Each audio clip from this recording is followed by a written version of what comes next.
Hey everyone, this is Elenbaas from Nightlight Astrology, and today we're going to talk about Mercury's conjunction to Pluto in the sign of Capricorn, but we're going to do so from the perspective of Pluto's upcoming ingress into the sign of Aquarius.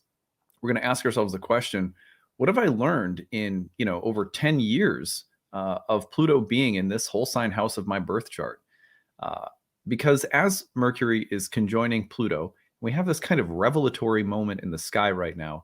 It's also happening just as Pluto is about to leave an area in our birth chart that it has been in dating back to 2008. So we're going to kind of just look at that whole sign house of Capricorn today, and I'm going to give you some prompts or some questions to think about in light of the fact that Mercury is conjoining Pluto in that house in your birth chart as Pluto is sort of finishing its work. Now, Pluto's going to retrograde back into Capricorn a few times, but this is sort of the beginning of the end of Pluto's stay in Capricorn. So that's how we're going to approach this today. Before we get into it, as always, don't forget to like and subscribe. Share your comments and reflections in the comments section. Really helps the channel to grow when you do that. And you can find a transcript of any of my daily talks on the website, nightlightastrology.com. If you go over there right now to the website, you're also going to find that the masterclass series is starting on February 17th. You can go check that out at nightlightastrology.com. Click on the courses tab, go down to the masterclass series. If you scroll down, you can learn all about the 4 masterclass seminars that are happening this winter, spring, summer, and fall, and the different topics that we'll be looking at.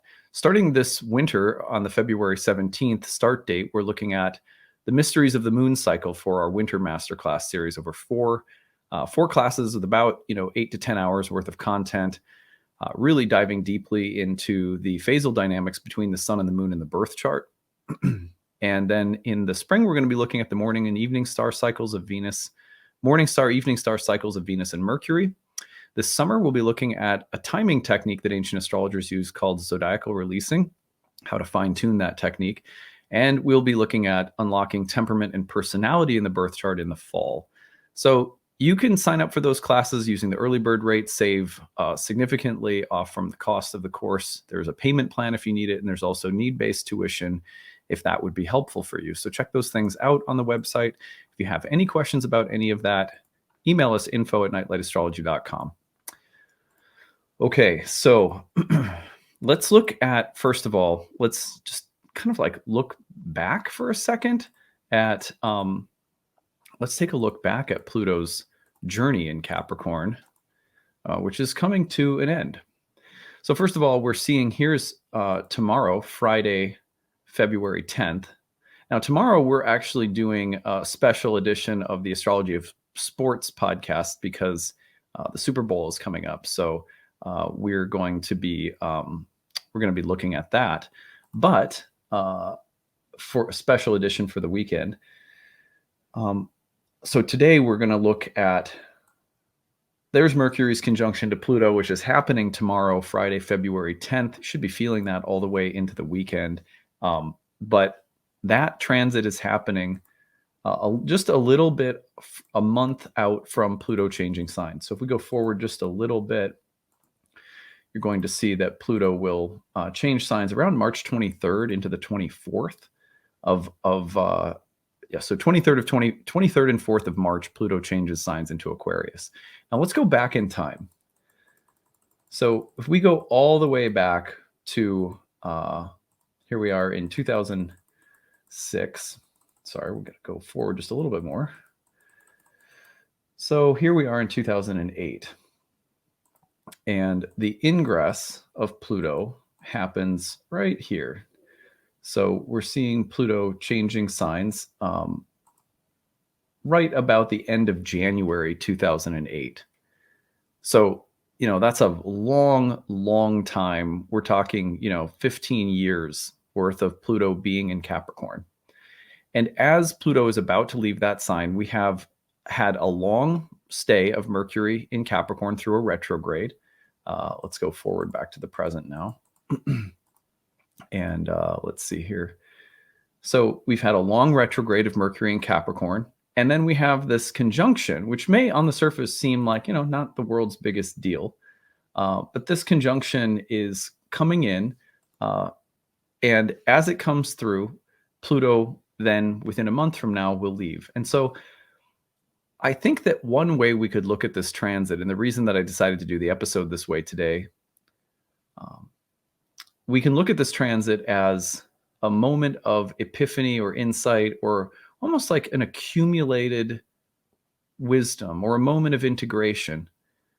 You can't sum up 15 years in one day or one moment. But I'd like to think that there may be some kind of symbolic message in the air for us this week, pointing to what we've learned. What have you learned since this all got started in 2008 in this one area of your life? And some of us, maybe there isn't some grand insight or moment that we have this week, but we could at least then use today's video, I hope, as a starting point for intentional reflection, just spending some time with the area of our birth chart occupied by the whole sign of Capricorn. So that's what we're going to do. I am going to put Aries on the ascendant. Let's do that. And I'm going to eliminate everything from the chart except for Pluto and Mercury so that we can really just kind of focus what we're looking at. All right, here we go. Oops. Let's see, and there we go. Okay, so there we have it. So I'm going to go sign by sign, and we're just going to I'm going to ask some questions to prompt reflection, given the placement of Pluto and Mercury together, and given that we're now thinking about Pluto as having spent like 15 years in this area of our birth chart, activating a process of growth and change, transformation, and a whole season of our life that's been spent with Pluto in this area. So as Mercury conjoins Pluto, we're like using this to intentionally reflect, or maybe noticing how things around us are culminating and giving us some integrating insights. If you are an Aries, if you're listening to this, you can listen for your sun sign or rising. I recommend your rising sign because that will correlate with the actual whole sign house Capricorn in your birth chart. So if you're an Aries sun or rising, this is happening in your 10th house, the place of career. You might ask yourself, what have I learned going back to 2008 about my life calling, my life purpose, my vocation, my role in society? How have I developed or cultivated my work, or my mastery over things that I like doing, or how has my career trajectory changed? These are the kinds of questions that would be worth reflecting on right now. You may notice that this area is being activated in other ways by the Mercury-Pluto conjunction, but this would be the place to focus your meditation. Let's go ahead and put Taurus on the ascendant. Now going into the house that was called the joy of the sun and the house that was called God. What have you learned about religion, about spirituality, about philosophy, about learning and the higher mind? What paths have you gone down seeking truth and wisdom?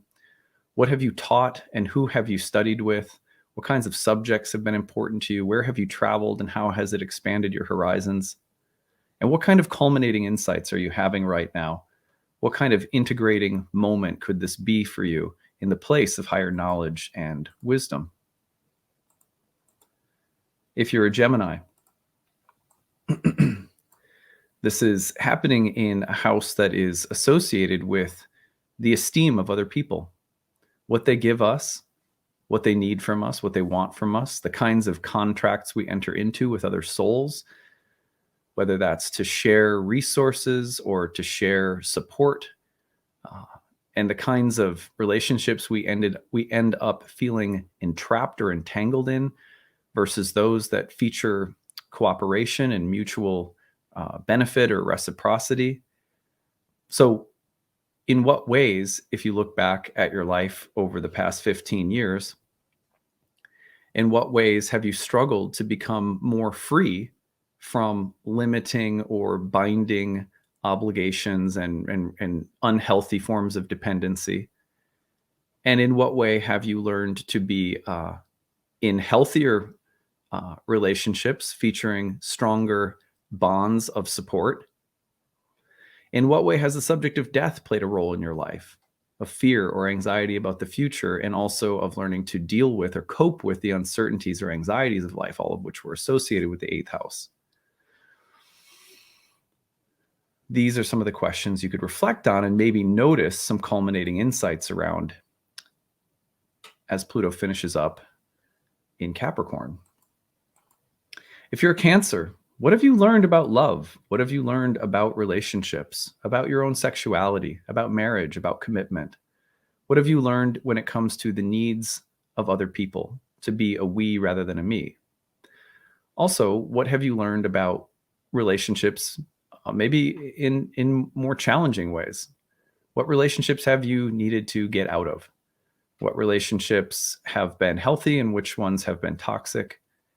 In what way has a spouse or partner transformed your life, helped you become a better person? And in what ways have you helped a spouse or partner become a better person? In what ways have relationships taken you away from yourself? And in what ways have they put you in touch with yourself?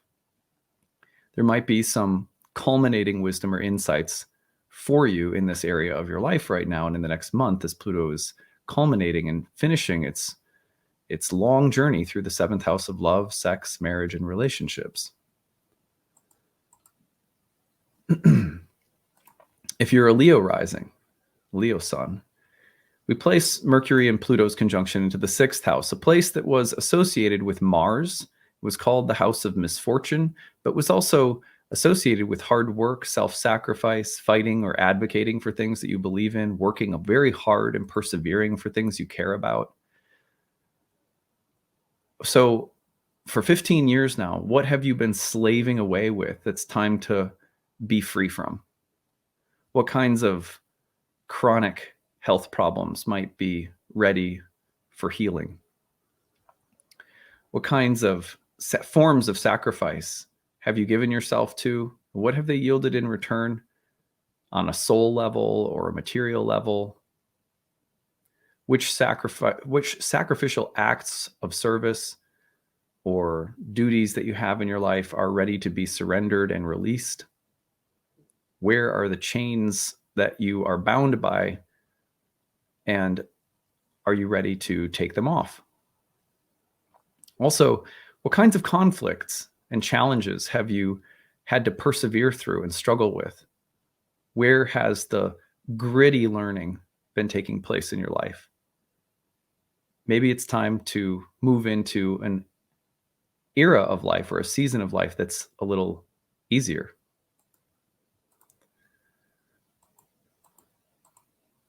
Let's move on to Virgo rising. So for Virgo rising, we find Mercury and Pluto in your 5th house, a place that was called the joy of Venus in the house of good fortune, a place of pleasing things and pleasant things, creative things, a place that indicates our happiness and sense of fulfillment as it relates to our character. If I'm playing my role in life, I should feel happy as a natural byproduct of just being myself. I shouldn't feel like I have to be happy all the time, but there should be a sense of ease and well-being that permeates my life when I'm regularly in touch with, not in touch 24/7 or all the time, but regularly in touch with the things that I love, the things that feel like me. So we should ask ourselves a question: if you're a Virgo rising, do you feel creatively satisfied and fulfilled? And what have you learned about creative fulfillment and satisfaction, joy and pleasure? What kinds of pleasure have been the good kinds and which have been the complicated or self-destructive kinds of pleasure or happiness? What about the topic of children and pregnancy? How have those topics played a role in your life dating back to, say, 2008? What kind of journey have you been on around pregnancy and children? And in what ways now are these insights around creative fulfillment, happiness, joy, spontaneity, romance, as well as things like pregnancy and children? What kinds of culminating insights are you having right now? In what ways can you look back and say thank you to Pluto for all of the challenges and wisdom that have been brought into your life since this transit got started? With Libra rising, we're taking Mercury and Pluto, placing them into the 4th house, place of home and family, of parents, especially the father, but often both parents, living environment, home and property, our roots. Since 2008, there has likely been some very deep, transformative, intense, and sometimes dark events or themes relative to home, living environment, family. Probably there you could see divorces or deaths in the family with Pluto in the fourth, moving, relocating, discovering unseen or hidden truths deep in the ancestral past, doing the healing work of therapy around traumatic wounds in childhood, trying to figure out what it means to be more grounded at home in the world. There's been a journey that you've been on in this area if you're a Libra rising, and it's culminating now. How can you look back and feel appreciative or find some gratitude for what you've been through, as well as releasing maybe some of the challenges and the stress? Scorpio. So for Scorpios, we've got Mercury and Pluto in the third house. And it's been there since 2008, transforming your mind, bringing heavier, deeper themes into your everyday environment, your community, your city, your village, your neighborhood, possibly bringing heavy transformative energies into your life in relation to siblings, but also your mind. How has your mind transformed? What have you learned? How has your thinking and communicating changed? What kinds of deep transformative work has Pluto been doing on the level of the way you perceive the world and move about it as a thinker? A transformation of mind that's been taking place for a long time in this area. The transformation of what your everyday life and world looks like. A lot of learning that's taken place. Maybe some teaching too.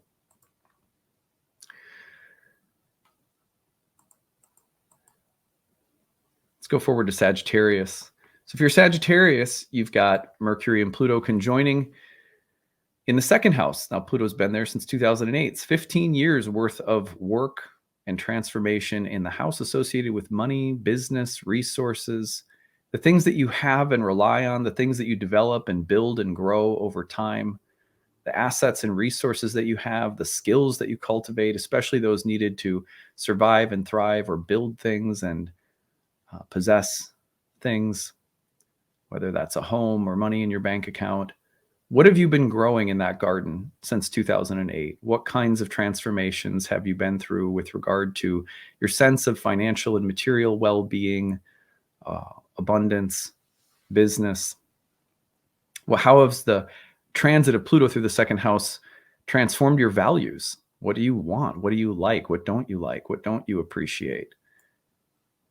It's a culminating time to consider these things right now after a very, very long season of your life with Pluto moving through that house of money and finances and resources.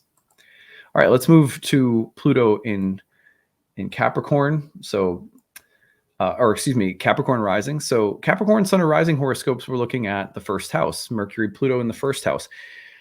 A very long process of Pluto being in the house of your body, your mind, your intelligence, your physical health and vitality.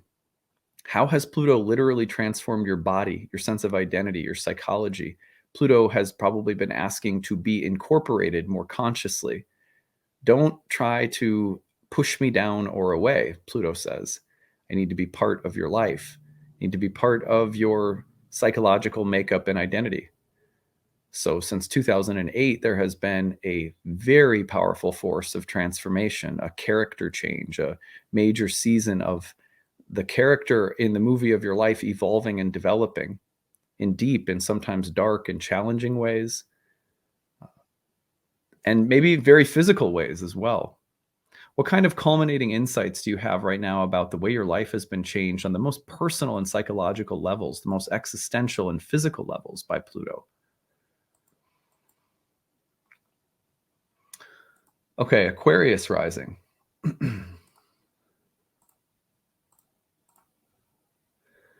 For Aquarius rising, we're putting that conjunction of Mercury and Pluto into your 12th house, where Pluto has been for a very long time, since 2008. To me, what's so interesting about this is that Pluto has been working through the 12th house, which is often talked about as a kind of blind spot that we can't see, that we don't we're not as aware of. Those influences in our blind spot could need to come out more because they're repressed, misunderstood, shoved down, not given the light of day.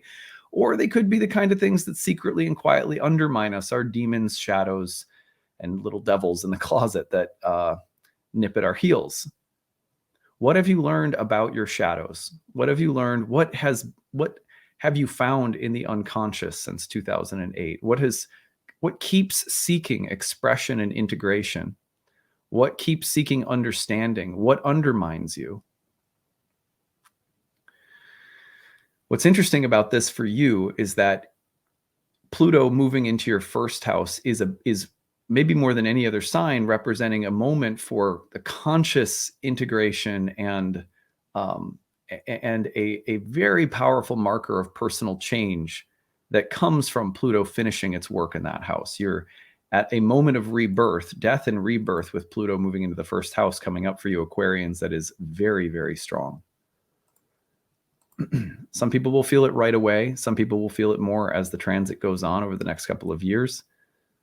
But make no mistake, moving into the first house from out of the 12th is like giving birth.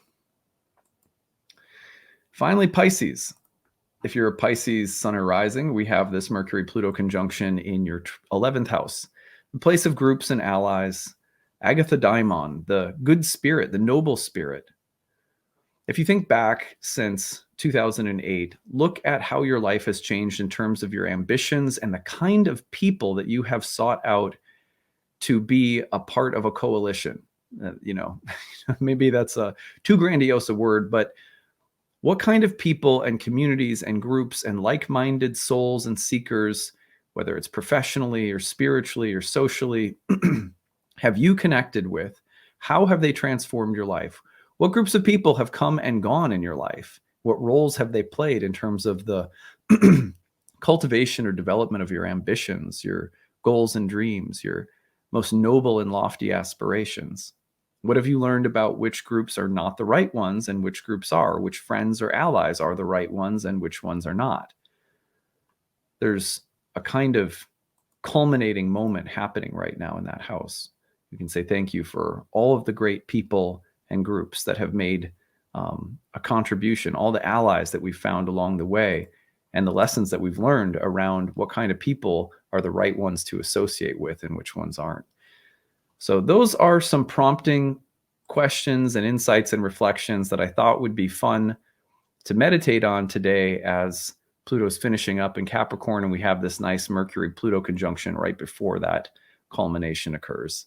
I hope that you will find this useful, even if you don't notice there's some big epiphany that comes along this week that somehow summarizes the last 15 years, that you could use this as a starting point for a deliberate meditation on that very question. That is what I have for today. We will be looking at the astrology of the Super Bowl with Kip and Spencer tomorrow. Sometimes I'm running those on a weekday. Sometimes I'll run them on weekends. I thought since it's the Super Bowl weekend, we'd do it on Friday ahead of the game. But I know that some of you have asked if we could do those as like bonus episodes because you miss regular content. You're not into sports. I get it.